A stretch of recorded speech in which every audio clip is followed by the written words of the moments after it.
All right. Hello. Welcome to episode 115 of Your Ultimate Comeback. I'm Brad, your host, with my co-host Raquel. Hey, hey. And this is pretty obvious. This is my 50th birthday. Thank you. If you're watching, if you're listening only, you don't get to see the circus animal cake. And the barrels of circus animal cookies. Someone's trying to fatten me up. No, you know what it is you are difficult to shop for. And the one thing that I knew for sure that you like is circus animals. So it's the best trait that I have in common with your husband. I know.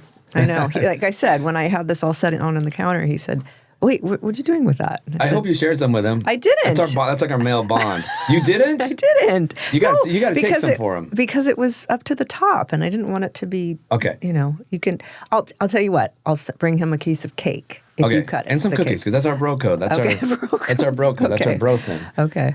Yeah. Yeah. I had to bring those to French's Bakery and I had to show them pictures of what I wanted. Oh, it's epic. I love it.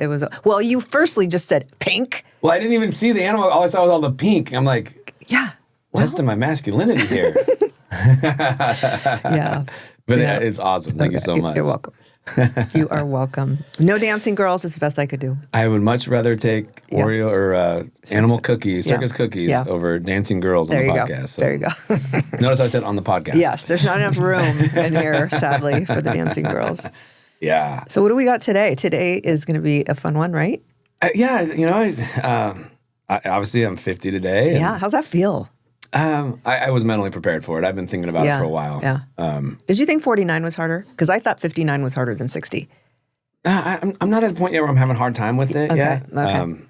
So I don't. I thought this one was going to be harder than it is, but I'm okay with it. Yeah. Well, guys should be. They don't. Yeah.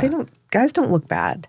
Well, my client Randy came in today with a birthday card that had all the AARP stuff you get, like the magazine, all that stuff. Hate that stuff. I just got one today too. It's so rude. It's so rude. You start getting it at like 40. Yeah. So yeah. So you don't feel different? No. Okay. I feel good. Do you feel reflective though? That's how I get on my birthday. Like, yeah. I'm thinking, a little bit. Yeah. I mean. Things that you wish were different, things you wish. Yeah, when I was older, this seemed so old. I mean, when I was younger, this seemed so old. Oh, yeah. So, I've been reflecting a little bit, and I'm pretty happy with how I've arrived at 50. And, what I want to avoid becoming one of those people that's like, oh, look at me at 50, like do what I do at 50. So, I don't want to be that person. Yeah, I got it. But, I got it. But I say that, but what I want to talk about today is longevity. Because so we are going to. Yeah, well, but what's most important to me right now is how do I live as long as possible? How do I show up with great energy every day? Yes. How do I keep showing up to football practice with my boys and my son and his kids and run around and all that? Like, I really don't care how I look, and I really don't feel like how I look really matters at this point. So what I'm saying is, like, I don't want to strut around like my shirt, like, look at me at 50 and like, you want to look like me. It's like, no, I want to be the leading example of, no, you want to live your life like me. You want to be able to go out to your child's football practice and throw your cleats on and run around and demonstrate at 50. Yeah. Because those boys don't care if I have abs or not. Yeah. They love the fact that I get out there and run routes with them and play defense with them and can demonstrate the move with them. So that to me, that's what's important. That's more important. So I look at it more as like longevity versus body fat. Yeah. And not just longevity, but quality. Yes. Right? Yeah. Not because, someone could say, oh, I'm 98, and, what's their quality of life like? Yeah. Yeah, this isn't more about putting more years in your life. It's about putting more life in your years. Oh, yes. Yeah. That's more of how I'm looking at this. Like, how do I get the most out of life when things start to change or start to degrade a little bit? And how do I fight that as much as possible? Yeah, I don't want to live to be 100 years old and have the last 20 years of my life be horrible. Yeah. I'd rather live 80 years old and live an epic life and have less. But I just want more life in the years that I have left. That makes sense. Yeah. So I think most people just believe age is a thing that happens because of time. But in all honesty, it's really a reflection of how you train, how you eat, how you sleep, how you manage stress, basically how you take care of yourself. Of course. So if you don't take care of yourself, you're going to age a lot faster than if you do. But the flip side of it, if you're too aggressive with it, you train too hard, you don't eat enough, you stress too much, you're going to accelerate aging that way as well. So it's kind of like this sweet spot. Right. I thought it was super funny. You sent me that post from Instagram earlier, the lady playing tennis in heels. How do I do this? All you have to do is be on peptides and what was some other things she said? Some other things, yeah. Yeah, all the topic things right now. Right. Makes you superhuman. Well, she was in the balance. Regulate your nervous system. Yeah. Take peptides, and there was one other thing, but I can't remember what the third one was. Yeah. I don't care how great and optimized I feel. I'm not going to get out in heels and try that. I was pretty impressive that she was swinging a tennis racket in heels. No, for real. Like high heels. Yeah. Skinny little high heels. Yeah. Stilettos, we call those. Stilettos. Yes. Yeah. I was pretty impressed she was moving around in those. Yeah. And I know her, actually. Yeah. Oh, do you really? Yeah, I do. Oh, that was pretty impressive. So I kind of want to reframe longevity around it isn't just about living longer. It's about staying strong, mentally sharp, metabolically flexible, and independent and energetic for decades. Yeah. So that's how I feel like if I can get to the later decades and I still have energy, I'm still independent, I'm not relying on my kids, that I think that I'd be pretty happy with that. Right. So today I want to break it down into 5 domains. Okay. Training, nutrition, supplements, peptides, and lifestyle hacks. Okay. To optimize longevity. Sound good? Yep. And the goal here is each one have some science back into it. It's practical and implementable immediately is kind of my goal. Okay. I like actionable steps. Yeah. So hopefully we can make it easy or easier. So let's start with training. Okay. I really believe that muscle is the currency of longevity. The more muscle, and it's been proven. Tufts University years ago did a study showed number 1 predictor of longevity is muscle mass. Number 2 is strength. Yeah. So anything and everything we do to preserve those 2 will give us the greatest potential for living a longer life, according to this study. Yes. And the only way you can do that is lift weights. Right. Cardio is not going to do that. HIIT training is not going to do that. It's by lifting weights. We also want to preserve lean muscle mass and bone density. We want to enhance mitochondrial function and reduce all-cause mortality risk. This is why training is so important because it does that. Like literally, if you were to put exercise in a pill, the benefits of exercise in a pill, it would be the best-selling drug of all time. Oh, for sure. Yeah, it would trump every medication out there. I think this is so powerful. So, just in brief, longevity is what's important. I think you should lift weights 2 to 4 times a week. And I know I've said this a lot, but I think it should be based off your stress loads in life, like how well you sleep and how much stress are you in at the office, at home. So if you're more stressed out, push towards the 2 times a week. If you're zen and, like you're not super busy and you sleep really well, you can push more towards the 4 times a week. But base it off of that, because if you're high stressed and training a ton, you're pushing yourself over the overstressed realm. You're overreaching, potentially overtraining. You're not going to be able to recover well from it. Right. I think compound lifts are really important. Like the number 1 reason people get put in old folks' home is because they can't get up off the toilet. I'm sorry, that is a squat. Yeah. Yeah. So you got to be squatting. You got to be doing things like the squats. I don't highly I'm not telling you to go do traditional deadlifts, but deadlift variations, hip thrusts, rack pulls, things like that. Yeah. Upper body, more compound movements, pull downs. If you're still strong enough to do pull-ups, do pull-ups. Dips are a great one if you're strong enough for that. Just presses, lots of pulls, things like that. And you're talking about weight that is challenging. It's not, your 5 and 8 pound dumbbells. Safely challenging. Right. Yeah, there's this. Yeah, pink dumbbells aren't going to do the trick. And my daughter used to have these 1 pound pink dumbbells at Epic when she was little. She loved to come in and pretend like she was working out. That's not going to. That's not enough of a stress overload to create adaptation. But on the flip side of it, if you're pushing yourself to the point where you can't keep good technique or you can't do the lift, like you hit a muscular failure standpoint, now you got higher risk of injury. Yeah. So in the middle, so I say moderate, like moderate volume, right? Moderate intensity. Challenge the body, but don't torch the body. Right. If you're just going to use little dumbbells, light dumbbells, and think that's lifting, that is not lifting weights. That's just... and you do a lot of reps with it, it's still not lifting weights. It's strength endurance. You're not creating muscle mass or doing anything to enhance muscle mass. Right. You're just making the muscle have more endurance, which is great. There's a time and a place for that. Sure. But we're talking about you got to challenge the muscle to maintain it or hopefully increase it a little bit as we get older, especially as we get older. Like it's going to slip away if you don't challenge it and keep it. Yeah. Yeah. And at our age, I don't believe that training to failure is a smart tool. Yeah. When you're younger, you can get away with it. But I majority of the time with my clientele my age older is we don't go to failure. Yeah. There's no major mass benefit. It's harder to recover from. There's higher risk of something going wrong. Our joints or tendons or ligaments, they're a little more brittle than when we were younger. Yeah. So I like challenging the body, but in a moderate way that you can recover well from. And avoiding going to failure. Failure means if you're doing an exercise and all of a sudden you get stuck and you can no longer do it. The muscles have just hit a point of no return. They give up. Yeah. And it's over. That's when the guys have to grab the bar out of... Yeah, your spotter. Yeah. We don't do those. No, I don't. In all honesty, I've gotten better results even with my young athletes. My young athletes mean it's like, 15 to 30. Doing less of that kind of work. Yeah. There's been a lot of theory in the past I've heard where you got to train to failure all the time. And the more you train to failure, the better results. And I'm getting much better results limiting the amount of time they go to failure. I let them go there every once in a while. Yeah. But you're talking about a young athlete, though. Yeah, like 15 to 30, my yeah. high school, college, and pro guys. I'm still not pushing them to failure that often. And I'm getting better results by not doing it. Well, you and I have had several conversations about how you would rework some of the collegiate lifts and so forth. Yeah. You would change a little bit of what that looked like. Yeah. I mean, I have my opinions and my beliefs and my systems. And I see a lot of collegiate athletes just getting smoked. Yeah. And I mean, the stuff they're required to do is you can't recover from that. Yeah. And then you're not going to perform at your highest level when there's that much built-in fatigue. Sure. So the one day off a week isn't cutting it. No. Yeah. I mean, it can if the volume is controlled and the amount of training they're doing. But a lot of these athletes are going to practice.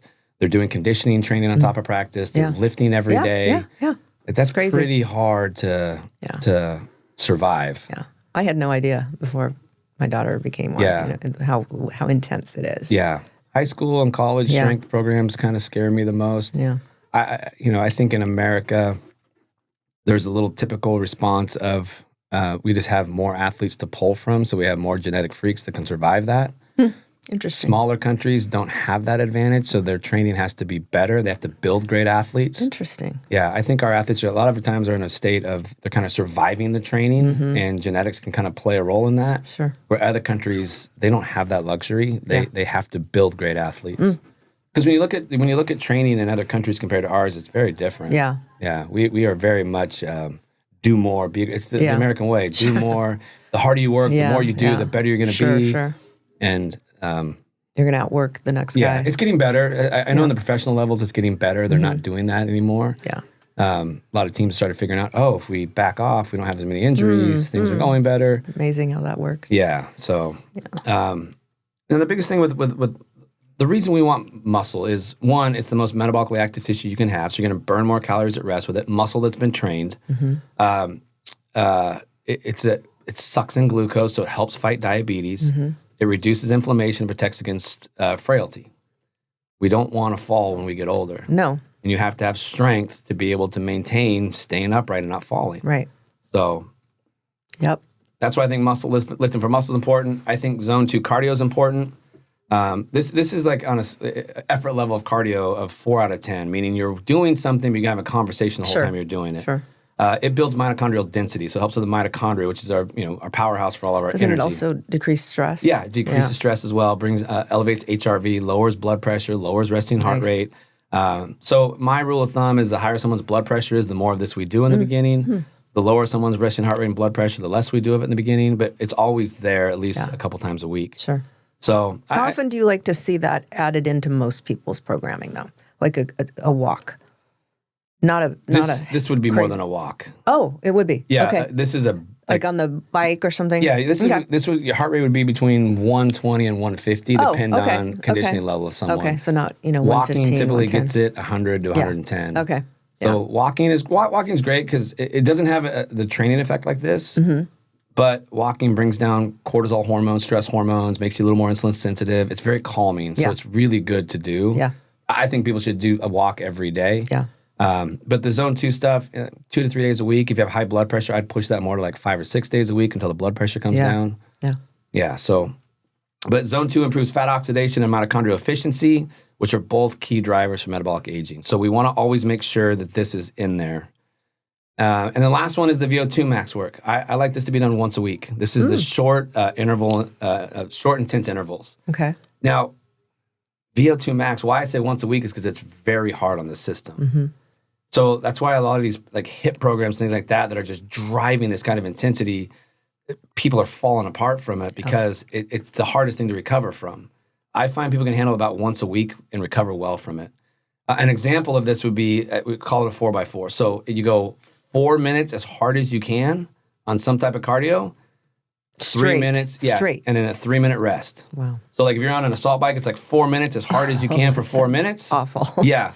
And then either 3 minutes easy or get off and walk around for 3 minutes. You're trying to do that 4 times. Oof.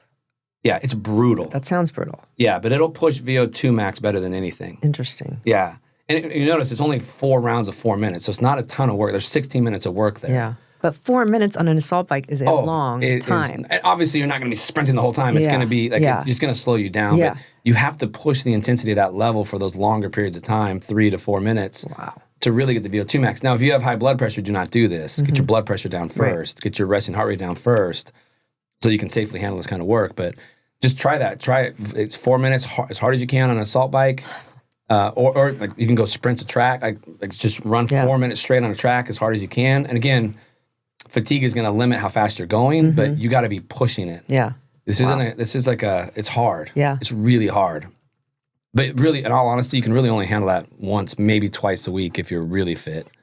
This is brutal. So VO2 max, why this is important, it's one of the strongest predictors of lifespan. So it's incredible for that. Wow. And what's interesting is the higher your VO2 max is, the higher your HRV is. There's a lot of correlation from that. So we want to make sure, and if you want to understand like how brutal VO2 max is, go do a VO2 max test. Oh. And they get you to that point to find where that's at. It is horrible. Yeah. That's when you're wearing that mask. You're wearing the mask. Yeah. You push yourself. Like I couldn't get the mask off fast enough. So I thought I was going to puke and I did not want to puke in the mask. Yeah. So. Yikes. Yeah. So the rule with exercise is train hard enough to adapt, not so hard that you can't recover. We talk about that a lot. Yes. So your workouts are only as good as your ability to recover from them. So limit those, like control those. Yeah. Harder, more doesn't equal better. Right. I think that gets easier to grasp as you get older. Absolutely it does. Yeah. It's really hard to convince young people of that. Sure. Because they get away with it. Yeah. Oh. And there's so much assault around. You got to out-train everyone. You got to outwork everyone. And unfortunately, it's just... it is what it is. Yeah. All right, let's move into segment 2, nutrition. Okay. But this is going to be more nutrition focused on longevity, not to get lean, not to put muscle mass on. Okay. So much of our world has been based on doing things to get lean or to put muscle on, and they're very extreme things. But if you've ever seen someone like prepare for like a show where their body fat's really low, like what you see when they're on magazines and stuff, especially like the bodybuilder types, they are walking train wrecks at that point. Yeah. They can't. The thought process is all jacked up. They like bodily functions don't work. Sure. Like men are no longer getting it up at that point. Like it's really bad. How about that fighter that just passed out at a weigh-in? Did you see that? There are enough fighters that have died at weigh-ins because Really? going to such extreme dehydration and Is stuff. that right? Yeah, because they'll use drugs to help with the dehydration part of it. Oh my gosh. Yeah, like it's crazy. What I thought the scariest part of it was watching the guy pass out and no one acted like it. They just kind of leisurely walked over and, oh, okay, he's awake. Yeah. It wasn't like, obviously we've seen this many times before. Yeah, it's super common in that realm. Wow. Because they're severely dehydrated, trying to get their weight down as much as they can. Crazy. So longevity, same rule applies if you're trying to put muscle on or maintain muscle, which kind of correlates with all this, but you got enough protein. The staple answer is 1 gram per pound of lean body mass. The equations I've seen is 0.7 to 1 gram per pound. So I always tell people go 1 gram per pound, because majority of the time people are going to fall short. Sure. But I know if I'm pushing them to 1, they're going to hit at least that 0.7. So that's going to help. Yep. And then distribute it evenly across meals, because it helps with like blood sugar stability, satiation. You're not as hungry when you do it right. So you don't want to like protein load. Have some meals with a lot of protein, other meals with like no protein. Yeah. So just divide it up. So let's say you're trying to get 150 grams of protein in a day. You just divide that 150 grams up over 3 or 4 meals a day. Right. And just be consistent with it. I think another important thing to do is for longevity is periodic episodes of some type of fasting. Even women? I'm not saying every day. I'm saying periodically. Okay. A lot of doctors now are noticing that people that fast 1 day a week have massive benefits from it because of the cellular cleansing and autophagy. This is occasional. Okay. Okay. Like maybe you start off with like once a month and then maybe once every 2 weeks. What's your definition of fasting? How long? Like 24 hours. Oh. Yeah. Once. Wow. Like once a week, once every couple of weeks. Wow. Yeah. On a day that you don't have a lot of things to do. I find fasting on days I'm busy is much easier than days I'm not busy. Oh, okay. Because if you're not busy, You're all you're focused doing on is eating. Yeah. And 1 day is not that hard. I did it with Dr. Jason, that we'll have on again soon. I did a 3-day water fast. I remember. Day one was was super easy. Because you were busy.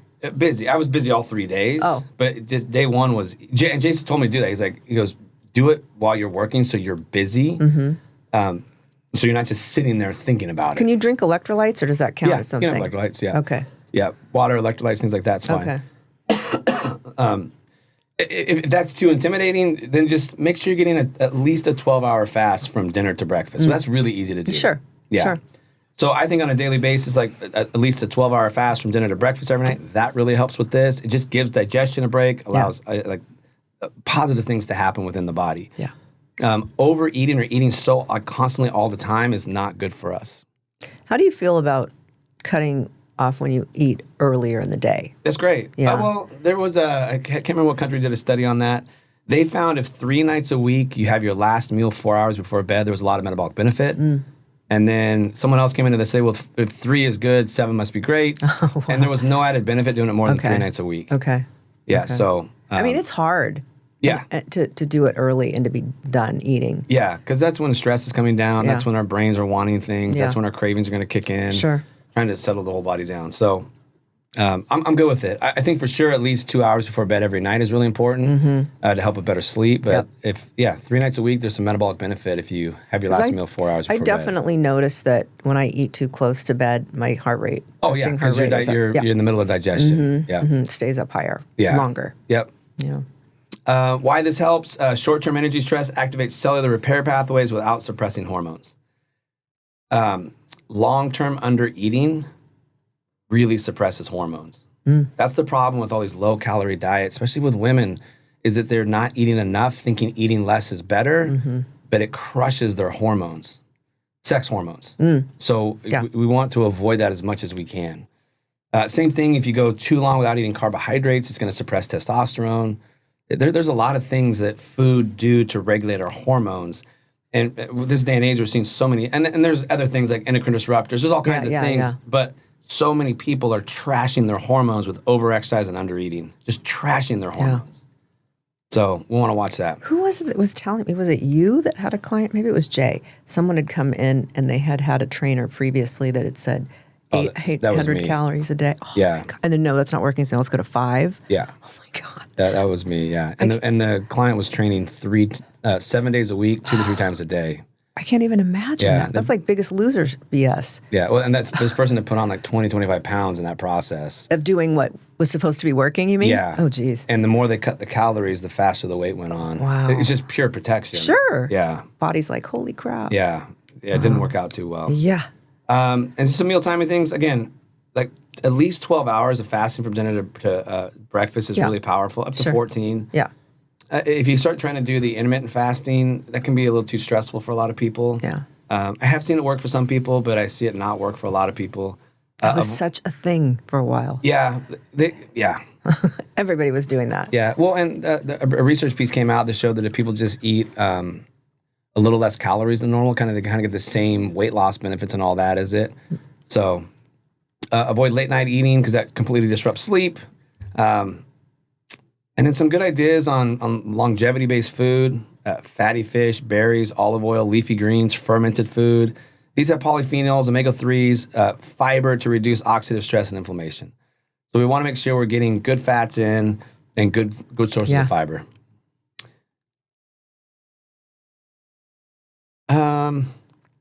I made some notes on what I think are some of the best supplements for longevity. Okay. I really like magnesium. I know you do. Yeah, and I talk about that all the time. And It's fun because more and more of my clients are implementing magnesium and all having incredible benefit from it. That's great. So I like the magnesium bisglycinate we talk about all the time on here. Anywhere from ideally around 400 milligrams a night. It supports sleep, insulin sensitivity, nervous system regulation. Again, a big fan of omega-3s. And it's 2 to 3 grams of EPA DHA. So when you look at the labels of fish oil, it'll say like total fish oil and then EPA amount DHA. So you want 2 to 3 grams of the EPA DHA combined. And this just reduces inflammation, supports cardiovascular and cognition help. This is one, I got lazy with this. And then my last visit to the doctor, he's like, you don't take fish oil? I'm like, how do you know that? He goes, I can tell by your blood work. Oh, really? And I was like, oh. He goes, yeah. I was thinking he was going to talk to me about peptides and all these things. And he's like, you need fish oil. Oh. And so he sent me home and like with 3,000 milligrams of fish oil a day. And that was all. Yeah. Yeah. God, I can't believe I just forgot about it. Yeah.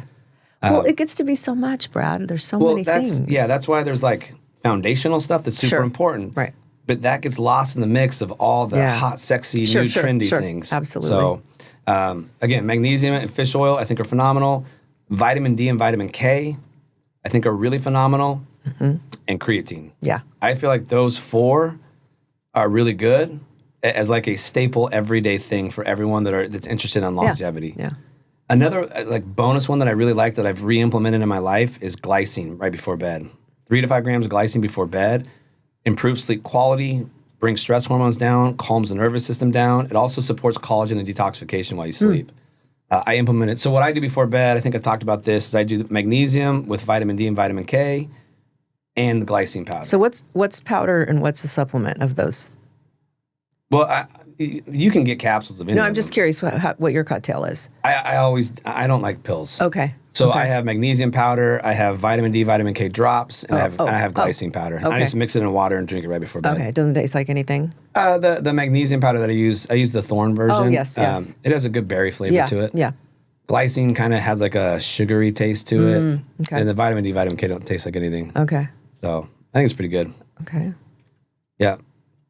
Any questions on supplements? It's because you know what? My husband's been doing this thing where he's starting to fall asleep very early. 8:30, he's getting tired. 9 o'clock, we're in bed. He's watching the show, but then he'll wake up at 1:30 or something like that. Yeah, and has sometimes a hard time getting back to sleep. Not all the time, but a lot of times he's up at 3:30 in the morning, which is nuts. Does he take magnesium? He takes capsules, but I'm wondering if the Thorn would be better. Magnesium capsules are hard to digest because they have to go through the whole breakdown process. So by the time it finally gets to you, you're not getting very much from it. Okay. I like the Thorn. I like powder. Yeah. That's just the one that I use. Sure. I like magnesium bisglycinate. Okay. I'm gonna have him try powder. That. There's also magnesium lotions you can rub on the bottom of your feet. That's even more effective. Yeah. Actually, I think we have one. Yeah, I'd have to try that because that should calm those things down that would be waking up. Yeah, and eating the circus animals before bed probably. Even having them throw a little glycine in would really help. Okay, and glycine is a drop, right? A glycine is powder. A powder. Okay. Yeah. And does Thorn make that as well? I just buy my glycine off Amazon. Just get a bag of it. Okay. Yeah, it's just a basic amino acid. Okay, perfect. Yeah, and it's just 3 to 5 grams. I do 3 grams at night before bed. Yeah, because it calms the nervous system down. And your husband, like me, is a high stress go-getter. And so it calms the stress response down, but it also aids in detoxification and liver congestion can wake you up between 1 and 3 in the morning. It's a Chinese medicine thing. Yeah. So I would honestly, switch out the magnesium and throw in a little glycine and just see what happens. Okay. I bet you he starts sleeping better and through the night. Yeah.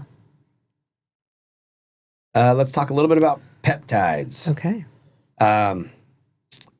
There's a lot of focus on peptides for weight loss, for fat loss. Sure. It's like everything in this realm, it all gets focused on image. Of course. The GHKCU, the beauty peptide. Yeah. So like most people when you talk to them, they're on a GLP, they're on the beauty peptide.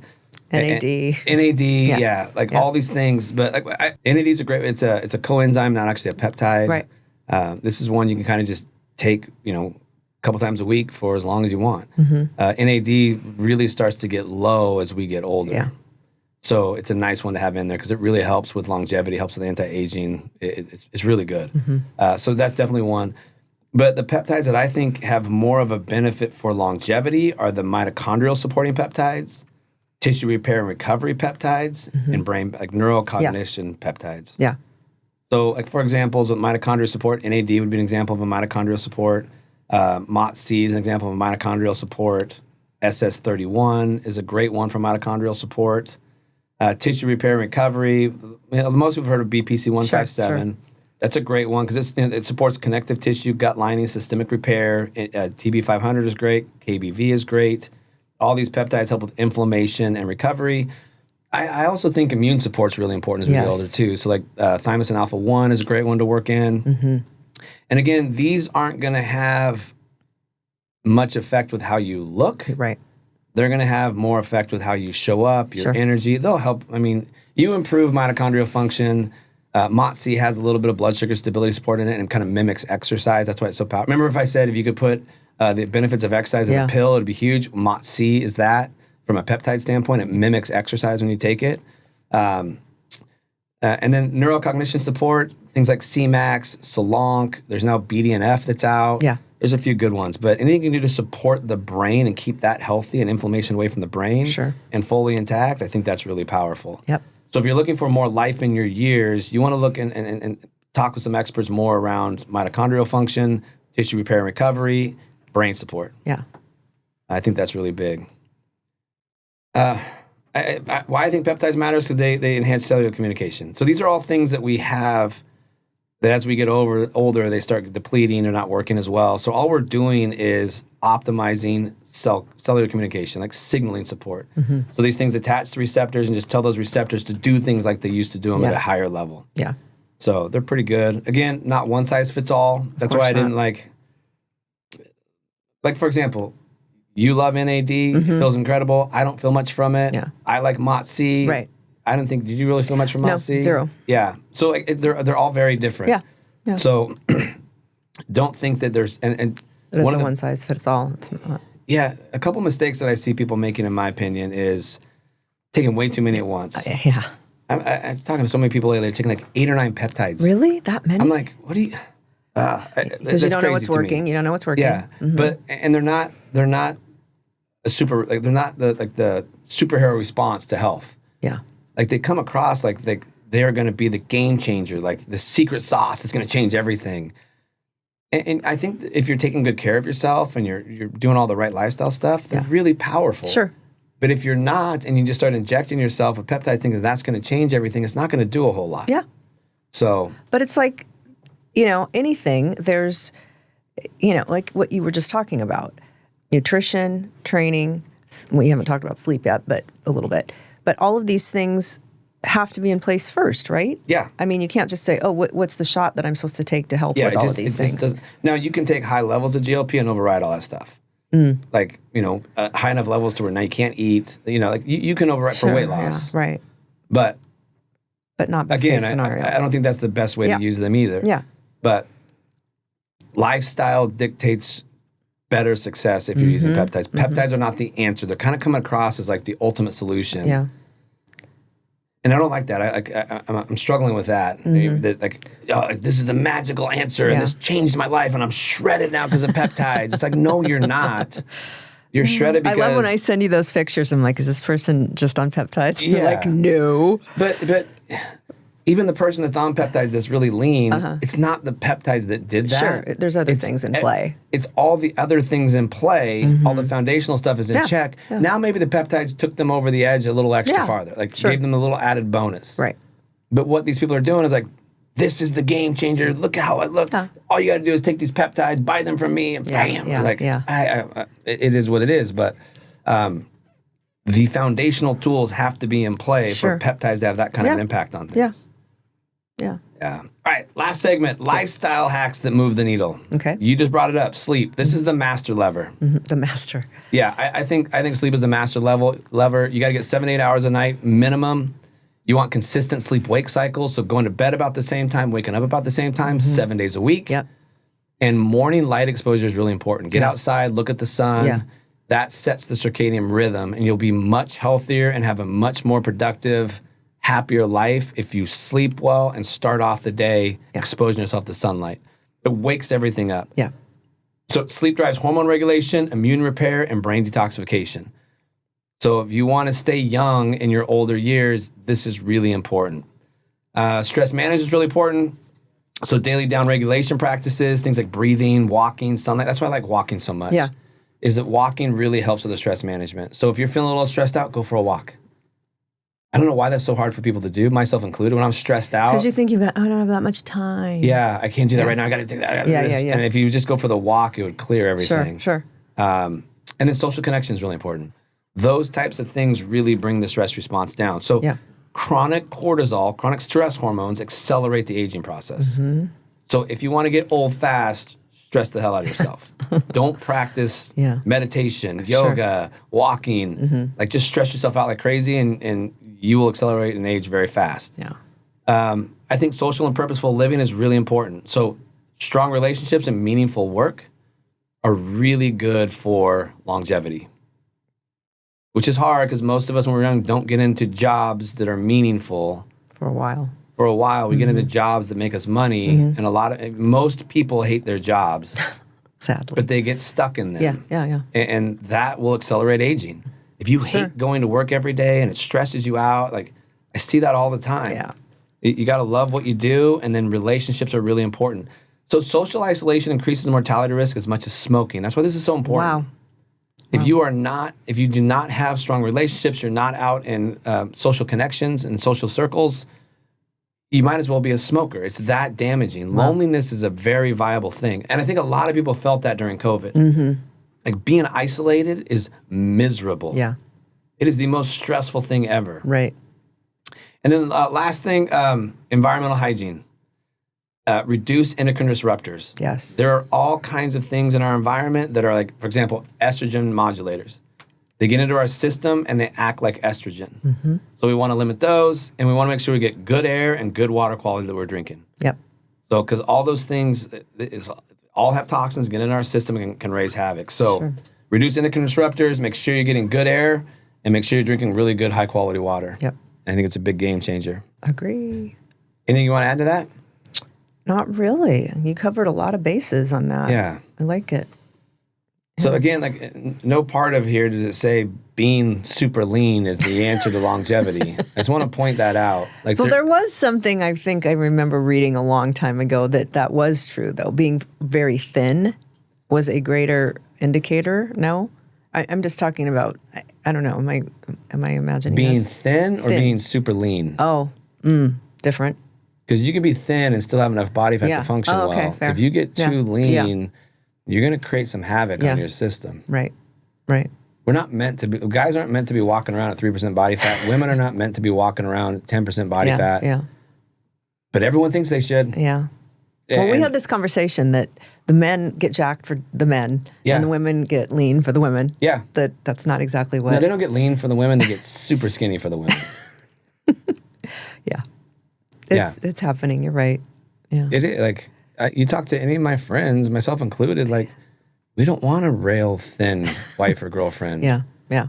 Like and you talk to most women, they don't like the dude in the gym that's super jacked up. No. Like I've never heard a woman be like, "Oh my God, that guy's hot." It's always like, "Oh my God, that's gross." Yeah. Right. Yeah. But all the young guys think that's the dude that's getting all the girls. Sure. It's a small population of people that like that. Well, on both sides, I guess. Yeah, usually it's a super jacked woman that likes the super jacked dude. Yeah, for sure. But yeah, I think a lot of that stuff is done with the intention to think like, oh, this is what the other sex likes, but it's not. No. Typically, right. It's not. Typically. I'm sure there are always outliers. Sure. But typically, that's not the scenario. Yeah. So some key takeaways. Longevity is built daily. Not a periodic hack here or there. Yep. I love this. I can't remember who said it, but someone said, true health is not based on the things you do every once in a while. It's based on the things you do every day. Yes.